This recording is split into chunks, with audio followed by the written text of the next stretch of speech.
にちは、シエルちゃんです。アシスタントのグミジーです。今回は、バレンタイン、マシュマロヌガーを作っていくよ。バレンタインの時期ですね。私のこと好きでしょ？チョコちょうだいよ。山賊かな？今回は去年くらいから流行ってる、マシュマロヌガーに挑戦してみるよ。知らないものに挑戦するというのは、いい心構えなのじゃ。今回はいろいろ混ぜ込む材料を買い込んできたので、いろんな味を作ってみちゃうよ。材料は概要欄をチェックじゃ。ぜひ最後まで見ていってね。お鍋スタート。今回は横に広いフライパンとかが混ぜやすいと思うよ。バターを守備表示めせで召喚して弱火でゆっくり溶かすよ。火が強いと蒸発したり焦げ始めちゃうから焦らず弱火。溶けたらマシュマロをイン。なかなかの絵ですね。まさかマシュマロをバターで炒める日が来るとは。だがそれがいい。何回も作って分かったのは、大きいマシュマロだと上の部分がなかなか溶けないから、ペタンペタンとして炒めると全体が均一に溶けやすいよ。一部分だけ火が入るとそこだけカラメル化し始めるから気をつけよう。硬いとこがなくなったら火を止めて材料をイン。中身はこんな感じ。好きなもので OK。 初回はゆっくり入れてたけど、一番効率良いのはあらかじめ混ぜておいてバサッと入れる。無駄にチンタラしてるとマシュマロに火が入りすぎちゃいます。そしたら混ぜ混ぜ。全体が絡まったらクッキングペーパーを敷いてポトンと落とす。ペーパー越しでギュッと寄せて隙間をなくす。切った時に穴が開かないようにね。ちょっと熱いのでやけどしないように。その型に入れて長方形にしちゃう。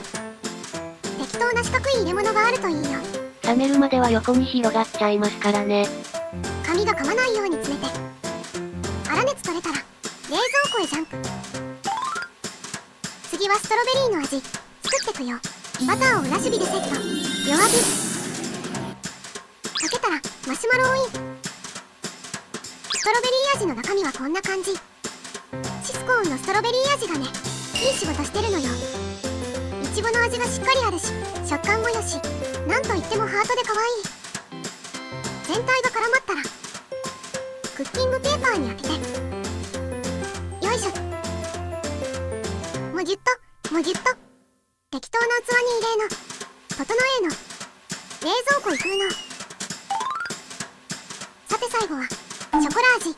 色合いは一番バレンタインらしいかもね。そして死者蘇生。バターさんを墓地から特殊召喚。新しいものなのでご安心を。溶けたらマシュマロ。3回目でもう手慣れてきました。ショコラ味はここでココアパウダーを入れます。事前にダマがないように振るっておきましょう。全体に馴染むまで混ぜ続けよう。あえてマーブルってのも面白そうだね。抹茶を入れれば抹茶味など、いろいろとアレンジが効きそうですな。混ざりきるところで材料投入。ショコラ味の中身はこんな感じ。具材は一例だからね。再現性のために細かくグラムも出してるけど、種類も好きなものでいいし、量もボリューム感がこんな感じだといい具合になりますよってイメージです。参考ほどに。絡まったらクッキングペーパーの上にスーパー着地。もぎゅもぎゅ。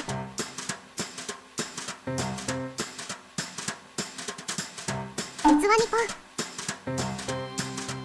空気抜いて平らに。オッケー。冷やし固めて食べやすいサイズにカットしたら完成。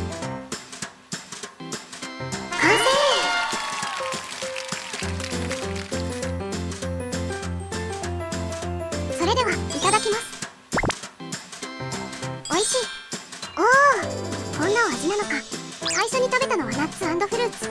ナッツ多めで食感がザクザクっとしてて、ドライイチゴやドライフルーツたちの酸味がマシュマロ生地の甘みにちょうどいい。オレオのほろ苦さが甘ったるいだけじゃなくしてていいバランサーになってるわ。フリーズドライのイチゴは近くのスーパーで単体で売ってなかったのでグラノーラから徴収しました。いちごなくなっちゃった。マシュマロ生地がジュモッとした食感で食べてて楽しいの。ナッツを入れるのはとってもおすすめです。お次はストロベリー味。色合いが可愛い。おいしい。シスコーンストロベリーノンアルイチゴ味の甘酸っぱさとドライフルーツのうまみ、酸味が酸味尽くしでストロベリー味にふさわしい。シスコーンとグラノラで食感も程よいザクザクでいいね。見た目の色合いも可愛くていちご好きはぜひ作ってみてほしい。女性同士の友チョコなどにも良さげですね。手はしどこ？最後はショコラ味。美味しい。ココアが入ってるおかげでベースのマシュマロも程よい甘さと苦さで3種類の中では一番甘々してなくてビターめで食べやすいかも。アクセントに酸味のあるものも入れてバランスよし。色味にもシスコーンでアクセント。抜け目がない。とても美味しゅうございました。今回のマシュマロのバーいかがだったかしら。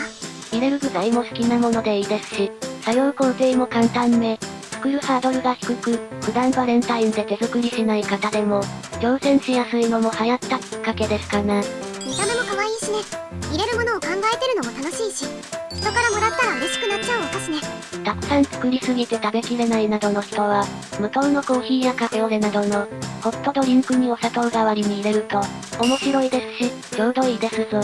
チョコレートゴムみたいな感覚ね。深く浮いて可愛いよ。ぜひ作ってみてね。ごちそうさまでした。最後までご視聴ありがとうございました。動画の感想、作ってみた感想もいただけると嬉しいです。チャンネル登録、グッドボタンなどもよろしくお願いします。週1、19時くらいに上げてます。他のお菓子の動画も見てみてね。コメントも気軽にお待ちしてます。